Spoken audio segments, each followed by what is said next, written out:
Alright friends, in today's video, I'll be chatting to Derek Omori, the co-founder of Blerp. They're a startup that has been built around working very closely with the creator community by giving them new ways to monetize through sound.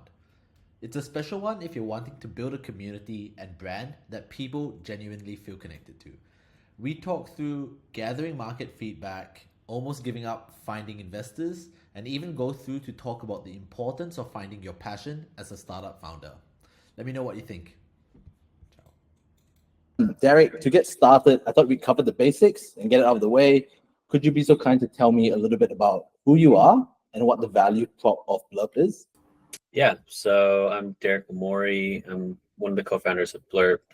I handle all the marketing and operations, helping grow our TikTok to 1.2 million, our Twitter, YouTube, and then we do a bunch of organic and social strategies to kind of grow within the product.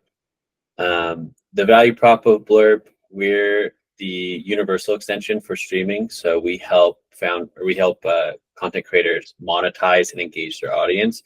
So we provide a number of tools from sound engagement with donations there, AI text-to-speech, and emotes. And we're getting ready to launch a lot more ways for content creators to be supported by their viewers. And we now work on Twitch, YouTube, Kick, and Rumble.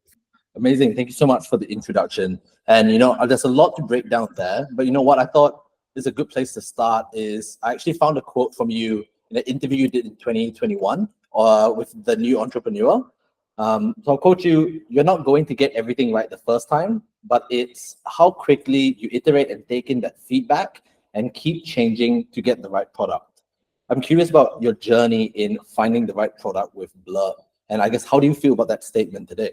Yeah, I mean, in a startup, every new feature is it's a startup of its own. And the big lessons that I've learned as a two-time founder is that you always need to be validating the problem.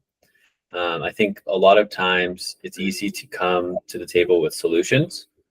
But what really, really matters is the problem that you're solving to your customer. And so, getting that right is very difficult because if you do start with a solution, you're obviously not focused on the problem. But even if you focus on the problem, you may not come up with the right solution for that problem. And so iterating as quickly as possible towards that problem and getting feedback on how well you're solving that problem is really, really important. And so even today, we're going through a kind of a minor pivot and just focusing on more and more streaming tools, as opposed to in the past, we were really focused on just how to bring sound content into the platform.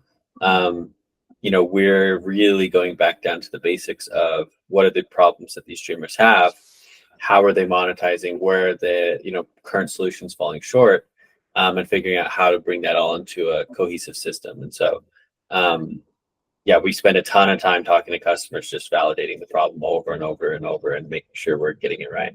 That's really interesting that you mentioned that. And I like what you said about each feature is almost like a startup of its own. One thing that I noticed when I was looking at Blerp is how community focused it is. Like you're saying, you're always talking to your customers.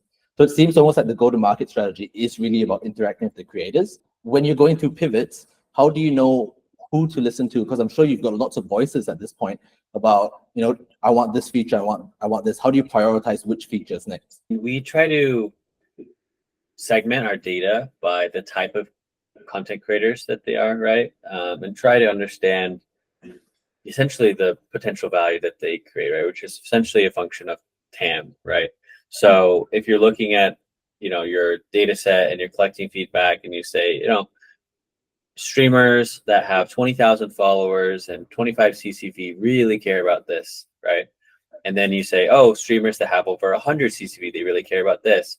And then you say, okay, well, how many do we think there are out there that have 100 CCV, that have 25 CCV? And how many of those are currently using our product that are making us money, right? And how does that affect our revenue right now? And then that can kind of help with prioritization of features and weighing feedback against another. And then, of course, the feedback that you might be getting from one person might be different from another, but I think it's important to be able to look at that relative to the difficulty of that feature set as well. So those are the three things that we look at, right? Is in terms of, TAM penetration, revenue opportunity, and the difficulty of the feature. Seems very process oriented, and I really like that tip. Very, very clear vision on that. And in speaking of this as well, building a community like you have, I think you said 1.2 million on TikTok, is a really long and tough process, but something a lot of you obviously want to do. Do you have any insight on how you would do this, right? Yeah, my first thing that I would say is that nobody wants to follow a brand on TikTok or Instagram, wherever it is. They want to follow a person, or they want to follow a personality. And so, some really good examples of this is like Duolingo, right? Where, the psychology behind it actually is that people are following the social media manager, right? And they might be naming the mascot, hey Duo, whatever, right? They have this interactive, but deep down, they're kind of rooting for that social media person. And they're like, I cannot believe this social media person is being this unhinged or whatever it is. And so I think, more and more brands are going to adopt this strategy of mascots. So we have a mascot named Blerp. He's a VTuber, makes content, does feature announcements, etc. We've sold over like 1,000 plushies of our VTuber, of Blerp. And, it's really starting to become the face of the brand. But, you can get in kind of tricky situations if you give your brand over to a person. Like State Farm is a good example, or the worst example might be Subway, right? Where they invested kind of all their chips into Jared and then had all those scandals, right? And so when you control your brand, you can build a character, and you can build it on their voice or whatever it might be, but you have a little bit more control over that kind of destiny. I think that's really what you want to be doing when you're making social content. And then the other thing that I'll say is that, Gary Vee, and I'm not like a huge Gary Vee fan, but I think he got this right, is that, 90% of your content should just be value to your customer. And that's the way you should be thinking about it. It's just what type of content would they want to be scrolling through the feed and watch? Like, what type of advice can you give your customer? And then 10% or less really can be about your product and how your product creates value for them.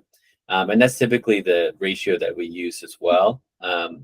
But we're always trying to just make content that's valuable to our customers. Yeah, love that. And I can really see that on your Twitter as well, because a lot of the content I saw was actually teaching creators how to be better creators, or giving them like random stats as well. So I can really see that. Speaking of that marketing, the social media marketing side of you, I know you've been in multiple marketing roles over the years, and you're now leveraging that experience at Blerp, of course. I'm curious if you think there's been an unchanging core marketing belief that you follow, or has there been a big shift in recent years in the way we reach an audience? I don't know if I've really been paying attention to kind of industry shifts. I think for myself, I've seen how social media has changed specifically within live streaming gaming. I think what's really unique about Blerp is, and why we essentially do zero paid ads. Like, we have spent maybe $1,000 testing out ads, and we quickly stopped doing that. And the reason for that is our customer are content creators, right? And so although content creators consume content and they're on these platforms, the range in which there are like content creators, right? Like, there, like, millions of streamers join Twitch every year, but a very small percentage of them actually stay, and then a smaller percentage actually make revenue or build a real community. And so you can monetize the top of the funnel. There are examples like Streamlabs that do this really well, where they are churning over 70% of their user base every 2 months. But they're monetizing them at the start, right? And so that is a possibility, but we actually focus on monetizing the viewers, but it's a B2B2C transaction. So we get the streamers on board and then we monetize their viewers. And so what this has us focus on is we really focus on these engaged communities. And so from a marketing standpoint, it doesn't make sense for us to do these ads. So we really focus on being valuable to those content creators. And that's why so much of our stuff is focused around just creating value, advice, tips. We have even like a dashboard with they once they hit their affiliate, we give them perks like a startup program would, where we give them all the tools that they would need to be a content creator at a discount. We give them access to new programs or whatever it might be, and try to connect them with as much valuable services that a content creator would need. And that's, I think, kind of what our marketing strategy is, as opposed to maybe some traditional marketing where you'd be paying on ads, focusing on targeting those things.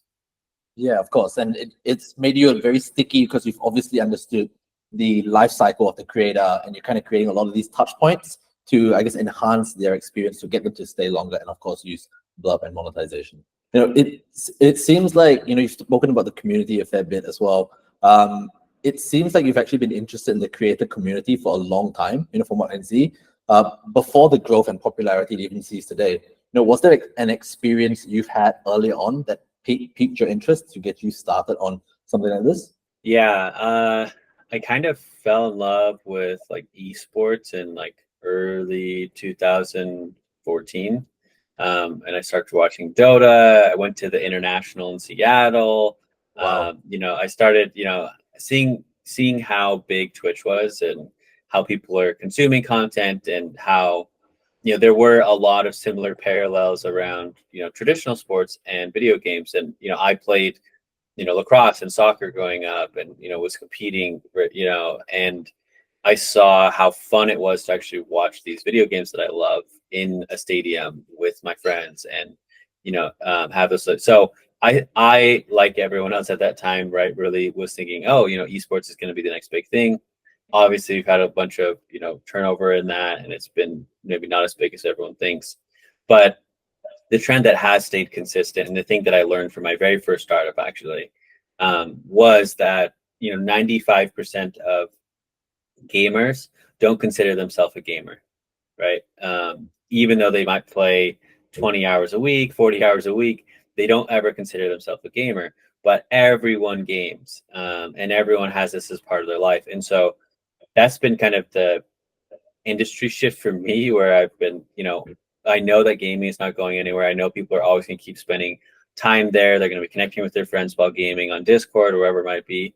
And so there's just so much opportunity to monetize and create valuable tools in this space, just because it's a behavior that people are going to keep participating in. I guess I see like the pivot you've made, like you said, from your previous product as well, and it's still kind of continuing on in Blerp as well.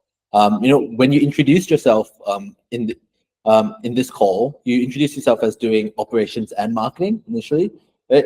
And I believe, you can correct me if I'm wrong, you initially came on to do operations. I'm curious, what was the shift like? Or did you find that you had more of an affinity to marketing, or are you just juggling both? And how do you find you fit yourself into each role? Yeah, I definitely still do both. We're still small. So we only have 11 employees. So, I'm still running all the accounting and payroll and, all of the kind of systems there. But I definitely enjoy marketing more, and found that something that I'm good at as well. I do think that, there's so many different ways to go about marketing in this day and age. But the key thing for us has been, how do we build a brand, and how do we, represent something that is valuable to all these streamers that they want their brand to be associated with. And I think that's maybe something that is universal, but is especially important in the creator economy, right? Is like anytime a content creator is going to attach their name to a brand, they have to feel confident that it's going to represent them well. And so we've spent a lot of time and effort on making sure that our brand is up to par, and stands for all the things that are going to be helpful for them. Early on in a startup, you have to wear a lot of hats, like similar to what you're doing right now. Was it a big learning process for you? Were you always quite operationally focused as well, and you kind of picked it up naturally, or did you have to go through some reading, do some courses or anything like that to get good at that? I've always been kind of like a startup fanatic. Read Good to Great. I was, reading everything from YC that comes out, Startup School, etc. Listened to like the whole podcast series from YC, and they go over a lot of the logistical things there. But I've also had the opportunity to go through almost 5 different accelerators. And so there's a lot of overlap there in terms of like, hey, what are the basic operational skills you need as a startup? How do you get incorporated? How do you set up this? Like, what should you be thinking about when, giving equity or, hiring new employees? Like, what's their like setup process like? So those things have, kind of been drilled into me as we've gone through those processes. But I think as a founder, everyone has to be pretty operationally minded. I just happen to have maybe the most responsibilities and the title to go along with it. Gotcha. And speaking about your time in multiple accelerators, do you feel like it's a really good experience that people should try to do, or like what's your thinking behind all this? Is it necessary as a startup founder? It depends on your background, right? I think that if you've never been in startups and you're completely new, I think a startup or an accelerator is always going to be really, really helpful. It's like an instant network expander for you. And good accelerators will connect you with a lot of people. And so I would recommend it to probably most startup founders. But, there are those kind of occasional founders. They, maybe they're a little older. They've been networked around. Maybe they weren't a founder before, but they were in some type of startup before, or they've lived, in Silicon Valley and they've been around. They have a bunch of friends that are in startups. Maybe it won't be as much there. But I think that accelerators have gotten really competitive in that almost all of them do come with investment. And, YC's kind of set the new stage for what that is. And they're giving like 500K now. And so it's a really good investment to get. And I think it's at a pretty affordable price. And so, yeah, I think that it can be really a good fit for most startups. I know that before joining Blerp as a co-founder, you had some doubts about jumping back into the startup space after your previous experience of ProLink.gg. And I think for many, like I want to highlight that taking that leap of faith can be extremely tough, especially when you do have other options.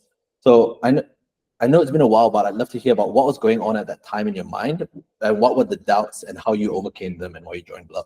Yeah, it's funny. So, I mean, I met my co-founder, Aaron, with Blerp during the time that I was at ProLink. And we were kind of just introduced to each other as like the two Asian founders in Utah, which is like not a very diverse state. And so that we went and got boba, we started talking and kind of commiserating as being founders. But yeah, ultimately that startup, folded, maybe only 6 months later. And so I did go back and join my previous company, Peak, and was working in remote, and they're out of San Francisco and kind of doing things there. I wasn't ready to hop back in. I was making a salary again. I was, having fun traveling and doing all these different conferences with them. But when I met with Aaron again, he had just barely lost one of his co-founders who was doing some of the operational side. And I told him, I can take a look. I can do some consulting. And when I took a look, Blerp was taking off at such a rate at that time.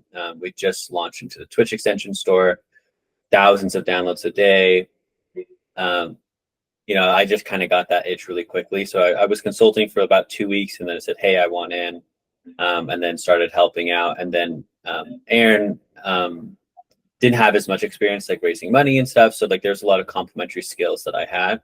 And I said, hey, we can definitely raise money on this traction. And, I think 4 months later, we raised some money with Amazon and Convoy Ventures. And, it's kind of the rest was history from there. Amazing. It's really hard to find a good co-founder, and it sounds like you put yourself out there, you met people, and it was quite serendipitous in how it ended up happening. One thing I'll add on that is that I would never do another startup without a technical co-founder. That was kind of maybe my mistake in the very first startup I ever did. We didn't have a technical co-founder, so there's a ton of conflict around that. We were always outsourcing. We didn't have someone that was hyper technical to oversee the money we were spending. And so it was just a huge issue. But like Aaron is like my co-founder now. He's just like the dream co-founder. He's coding till like 2 a.m. He's paying attention to every problem. He's learning the latest technologies. So like getting a good technical co-founder is hard, but that is probably another reason why I hopped back in, is because like I had so much confidence in Aaron, and Yeah. like it's proved to be 100% true. You're right. It's super tough. I've even seen those like YC have like matching things to try to find a co-founder. A lot of people trying to find obviously a CTO and all that. So yeah, you're absolutely right. I'd love to spend the last few minutes as well on your time with your fundraising efforts. In the initial questions I shared with you, you mentioned that raising money was the hardest part, or is the hardest part of being a founder, and you actually almost gave up. I think many don't understand how exhausting the process of fundraising can be. What has it been like for you, and why was it so hard? Yeah, I mean, to further that point, I just barely listened to, I can't remember his name, but he's the guy that founded Waze and sold it to Google, and he's done a bunch of other stuff. But he has a book and like a phrase. It's just like fall in love with the problem. But his big thing was like any fundraising that you're going to be doing, you should be expecting 100 no's. And like that's not just a function of like you getting better over time, but it's a function of like it's going to be rare that people are going to have the same vision of the world that you have, and they're going to have a specific thesis around their fund, right? Like they're only going to invest in startups that do X, and you can try to alter your startup to fit into that little box, but it's not usually a great fit to do so. And so that's part of why it's just going to take so much time to find the right people. But that has been the thing that I have learned about fundraising, is that it's better to spend time with the people that do understand your space than it is to spend it with 85 people that don't. And so spending a little more time up front researching and understanding what they're investing in, what their thesis is, catering a message that helps them understand that you are in their thesis, is a much better use of your time. And then getting feedback from them, talking with them, et cetera, et cetera. And so it's really difficult because you are getting a lot of those no's, but I think that's the advantage of talking to people that don't understand your space is if you're constantly taking that feedback and I don't get this. Oh, why do you mean this? Like for us, it's like, wait, people donate money to streamers. Like that's the industry. Like people do that. And so that's not super helpful feedback. But if we can get our pitch deck to a point that is understandable and easily digestible to them, then when we talk to people in our industry, they instantly click too. Right. And so that's the advantage of, just pitching everyone. Even though I maybe not super recommend it, but yeah. And then in terms of us, almost giving up, we essentially gotten a no from someone in our industry. They actually funded Giphy. They were doing a sound like accelerator, like specifically about sound companies, and they said no to us like on the last interview. And that was super, super depressing. But it was just like the next week that we got a yes from Amazon, and that like, as soon as you get a big yes, that they weren't technically our lead, but they were kind of the catalyst for our fundraise. Then, all the other pieces kind of fell in. And then we were oversubscribed, right? We were able to say no to people, but it's really, really hard to get that first big yes. You can maybe get a bunch of small yeses, but the big yes is hard. Time to term sheet really speeds up after you get that first yes, and it's what we see a lot. Do you have time for one more question at all, Derek? Yeah, I can go a little over. Perfect. So I was actually going to ask you for some tips on the investment process, but you really walked us through the process and gave actually a lot of actionable advice. So thank you so much for that, Derek. But I thought to wrap it up, you mentioned a book having helped you as an entrepreneur, Good to Great by James C. Collins. In that book, a part of the hedgehog concept that I think it's mainly focused on, it discussed finding one of the concepts is it discussed finding what you're deeply passionate about, something that's easier said than done. How do you think about finding your passion? Yeah, I mean, it's been on my mind a lot, but it's got to come back to fall in love with the problem. And so like I said, I just barely listened to that podcast with him. He's an awesome guy, but I think that's been it for us as well. It's just you have to fall in love with that problem that your customer is, and there are companies that like are successful where the team isn't in love with the problem, but I think that there's more companies that are. And like, for us, right? It's like all of us have streaming software. We have streamed before. We pay attention to it. All of us do it to a different degree and are like in it different. But like that's like our other co-founder Teddy. He is in it, right? He's built software for streamers. That's how we found him, right? Is because he's built other software already, and he is in love with the problem. He's consuming Twitch content every day. He's understanding the problems of these streamers. And then, I can't remember what podcast company it is, but like every one of them has a podcast and they have to like publish an episode every week. Like if you're an engineer, whatever, like, and that's what being in love with the problem is like. It's like, if you're trying to just design a solution that's for some customer that you don't really know or you don't really understand, it's going to be really, really hard. But like, if you can get people that actually want to experience it and like love it, you're going to go from the problem validation where, a lot of entrepreneurs, they're going to go and validate the problem. And what's going to happen is they're going to get the worst answer, in my opinion, that you can get, which is, that's really cool. I wouldn't use it, but I know someone that would. And that was what happened with my first startup, is that everyone said, oh, that's super cool. I can see people will use that. I have other friends that would use that, but they never said, oh, I will use that. And if you're not finding that, then you're in a really bad spot. Because one, people are terrible predictors of their behavior. And two, they're even worse predictors of other people's behavior. So you have to get to a place where I will use that. And if you won't use it, or someone in your company won't use it, or a specific customer that you're talking to every single day isn't saying, I'm going to use it, I'm going to use it, I'm going to use it, then you haven't really found the right problem, and you haven't found the right solution that people are falling in love with. So yeah, fall in love with the problem. That's where the passion is going to come from. And if you're not in love with it, it's going to be really hard to get through those hard times, right? Like, we've been at this now for over 4 years. Not this last 6 months, but the 2 years previous to those 6 months, we were pretty much, flat up and down, flat up and down, flat up and down, flat up and down. We saw some growth during COVID, back down, equaled back out, right? But like, we weren't really able to accelerate growth. And I don't think we would have kept going if we didn't like love what we're working on.